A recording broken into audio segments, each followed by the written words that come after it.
Good morning. Today, I'm lucky enough to have Becky Wallen with the Kentucky Department of Fish and Wildlife Resources here to talk about a program that has just got off the ground as a partnership between Kentucky Department of Fish and Wildlife Resources, KDFWR, UK Cooperative Extension on a couple different fronts. The program name is actually called Cook Wild Kentucky, and it links very nicely with what you're in charge of, Becky, correct? First off, good morning and thank you for being here. Morning, but why don't you tell us a little bit about why you're here and what you do and why we should all care? Thanks, Matt. Thank you for having me. So the programs that I coordinate for the Kentucky Department of Fish and Wildlife is the Field to Fork program and the Hunter's Legacy program, which is the same program but in the college, in some of the universities across the state. And I've been fortunate enough to be a part of the Cook Wild Kentucky project with folks like Jan Nappage and Dr. Greg Renfro, as we've been developing some really cool recipes and some other resources that are helping people access clean wild protein and getting it on the table. So it's been really fun so far, and we've got a really good foundation and more to come with Cook Wild Kentucky. I'm excited. I think the recipes are really good, and we'll get into them. And go ahead. I know you got a little bit of why do we care about this, and what's the role of hunters and getting that food on the table.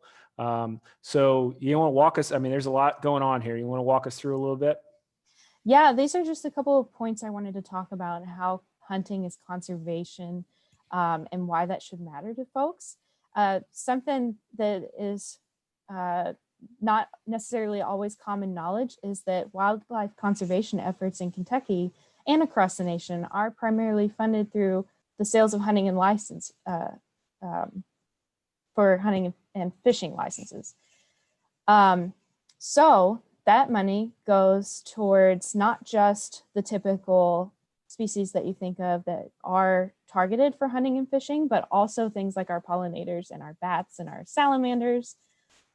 So everybody is, the hunters and anglers are really footing the bill for those types of projects. The over 500 wildlife species I think we have in Kentucky, and I don't know how many fish species. It's not my department. I think we reach over 1,000 though, somewhere close to it, I believe. Yeah, it's a lot for sure.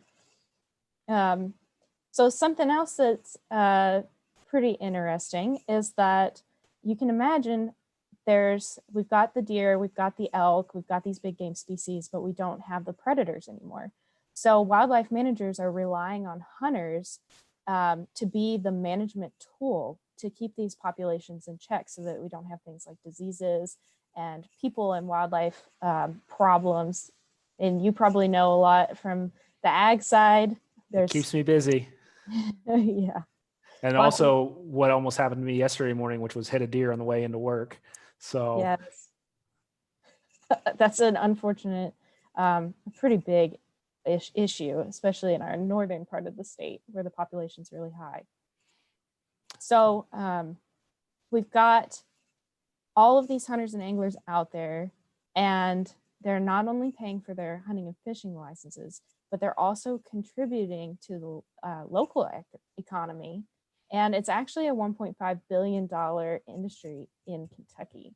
So that's a huge, pretty substantial. Yeah, definitely. When we talk about the numbers, you'll notice my note there on the bottom right bubble there. In the 1900s, we only had 500,000 deer, 100,000 turkey, 41,000 elk, and that was in the whole United States. That was due to unregulated hunting and habitat degradation.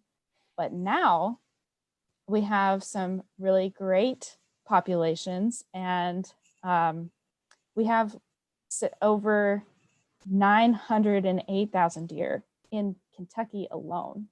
And restoration efforts have also brought back the turkeys population to almost just a little bit over 225,000 birds in the state. And then of course, the elk population, which is pretty awesome. We have the biggest population this side of the Mississippi River with over 14,000 elk in Kentucky. Yes, a source for many other restoration efforts, right? For places like Michigan and Minnesota or Wisconsin, Missouri. So Yes, our successful and healthy herd has definitely been able to give back because we got our elk from other states, and now we're able to kind of give back in a big way with our elk herd. yeah, so we mentioned problems, and you mentioned 900,000 plus deer. That's a lot of mouths to feed.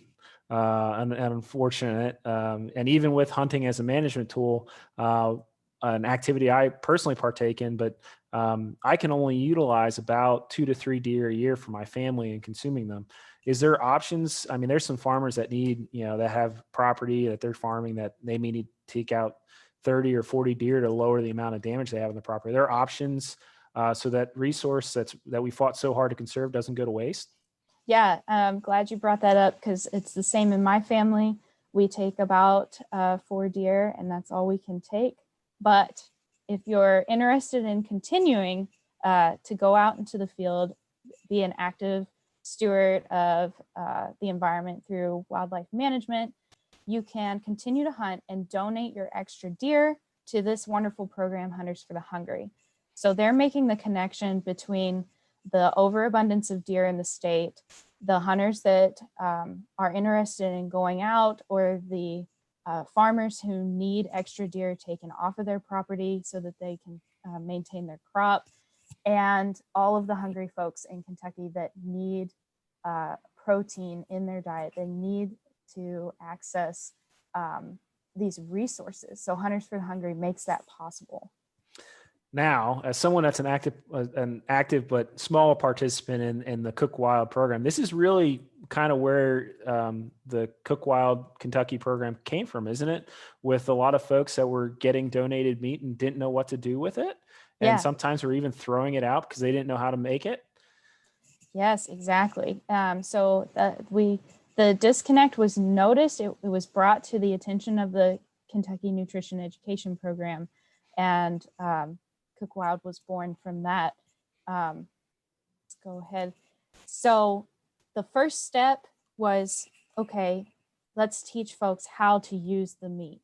So we got together and started developing these wild game recipe cards, and they've been tested to make sure that they taste great, but all of the nutrition values are right in line with daily dietary needs. And those are on the back of the cards, all the nutrition breakdown for each recipe. They're super easy to follow, not complicated ingredients, so good. I've had the pleasure of tasting quite a few of them. There's 17 now, and there's more to come for sure. Yeah. Can you talk a little bit? I mean, so we're going to focus on the deer one here in a second, but what are some of the other species there's recipes for or potentially on soon to come recipes for? Yeah, so I know we've got duck and dove, the frog leg recipes, whitefish recipes, rabbit as well, turkey, and I think there's groundhog is on its way. So I'm really excited about that one. I think there's probably very few people that are excited about that one, but it may open some people up to trying new things. Yeah, I'm always willing to try new recipes. I think beaver's on there as well, if I remember correctly, and those are problematic species sometimes. So maybe we can get some folks interested in that. Yeah, definitely. So all of these can be found. I see the Plan Eat Move website listed there. So planeatmove.com, which is part of the nutrition education program here at UK. That's their website that has everything listed. Is that correct? Yes, that's where you can find all the recipes and more. It's all housed there at planeatmove.com. And you can also find all of these recipes at your local extension office. They were sent to every office in the state.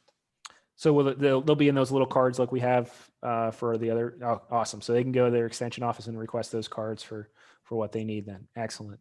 Yep. So it's a couple days before deer season starts. So why don't we bring up what recipes they may want to go try to get the cards for here and at least throw them in front of folks. Because I think I've had 4 or 5 of these and I've not been disappointed yet.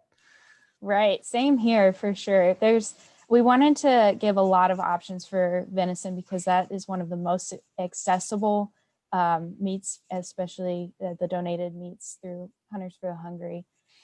So you got on the left, you got a whole list, a whole variety, anything that you're feeling, anything from a breakfast sausage, the meatballs, the cabbage rolls. Chili is always a crowd favorite, definitely in our house. So I say try all of them. Go for it.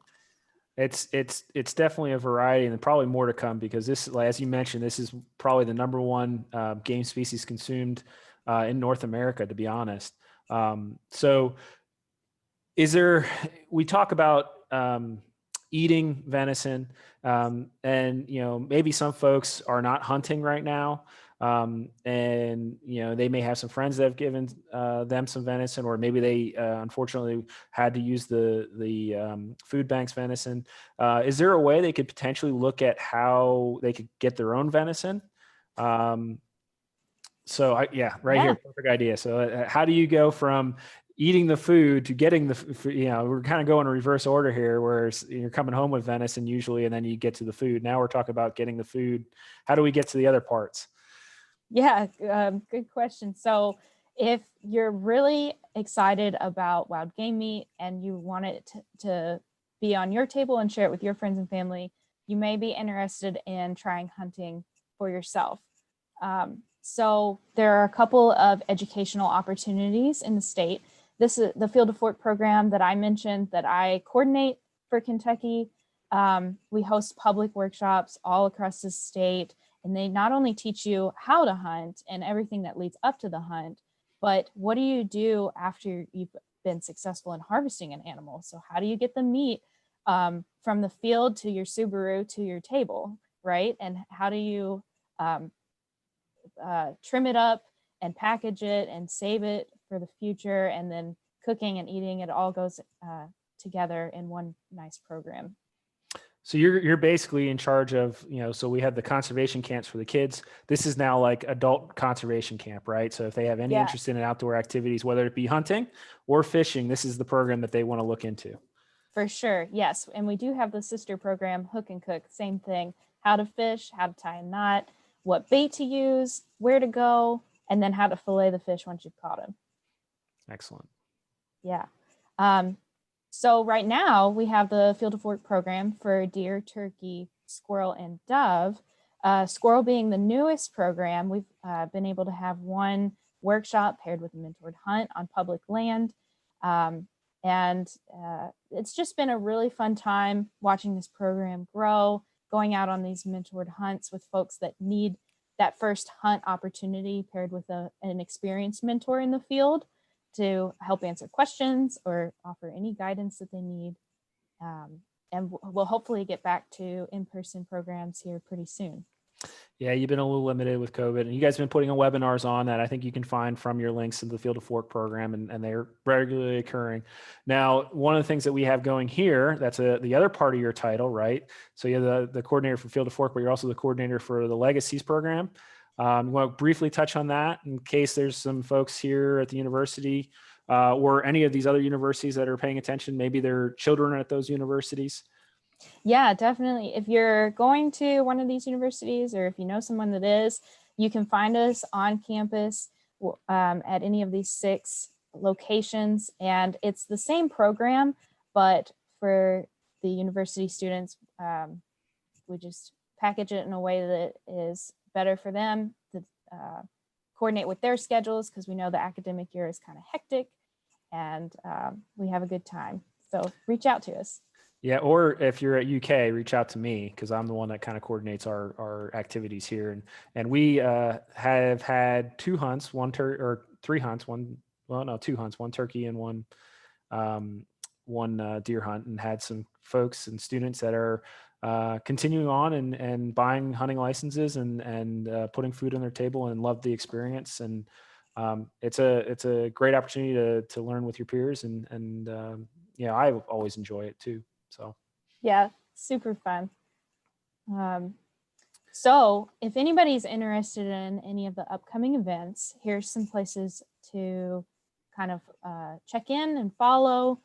all of the registration for the Kentucky Department of Fish and Wildlife events can be found at fw.ky.gov under the education tab. And we have our own little spot called Learn to Hunt, Fish, and Shoot. So if you're interested in any of those activities, visit our webpage there.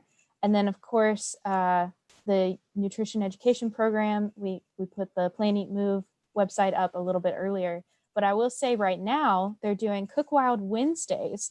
It's a Facebook Live event every Wednesday from now through mid-December. So it's at noon every day on their Facebook page, which is the Kentucky Nutrition Education Program Facebook page. Make sure you tune in live and check those out. We also have representatives from the agency there to help answer questions about anything wildlife related. And we can support that here on this show because our show runs from 11 to noon, so it's not competing with us.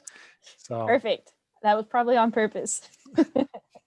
And then if you're an agent, a cooperative extension agent, and you're interested in hosting field to fork or hook and cook programs in your county, we could definitely use your help. And we're providing instructor training opportunities this January. On the 27th, 28th, and 29th, we'll have a 3-day virtual training program for you. So make sure you register and come get on board with Field to Fork and Hook and Cook.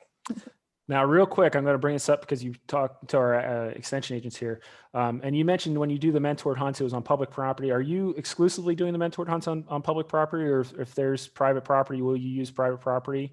My thought being that if there's some farmers or producers that have deer problems, would this be a potential avenue to help try to control those issues and while engaging new hunters in the same time? Yes, thank you, Matt.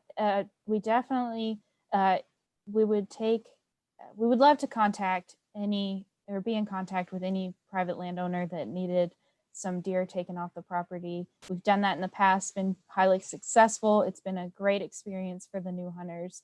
And we work with the landowners to make sure everything is, that we're staying out of the cow fields and taking does if they're interested in doe management, things like that. Yeah, I don't think there's too many of these new hunters that are picky about what size buck they're going to shoot. Usually they're just happy with whatever they can harvest and get that nice organic meat on the table. Exactly. It's all about the meat. So yeah. Well, Becky, I think we're about out of time. I guess contact info is right there if you need to get a hold of her. And she talked about, the Field to Fork program, and you can just, to be honest, probably the easiest way to find you is Googling Field to Fork, Kentucky Department of Fish and Wildlife Resources. I appreciate your time talking about the program, a little bit about Cook Wild, Kentucky. Is there any ending notes you want to say? Last comments here to folks? No, I appreciate you allowing me to take some time up today to talk about the program. And I hope to make a few new contacts from this. And I just appreciate your time. Well, thanks again, Becky. And I will be here because I don't have a holiday tomorrow. They took away that holiday. So I'd be happy to take any questions you have now on the program. I can speak for, I think, a good bit of it with a little bit of the involvement I've had. If not, I can always throw Becky under the bus. Yeah, that'll work.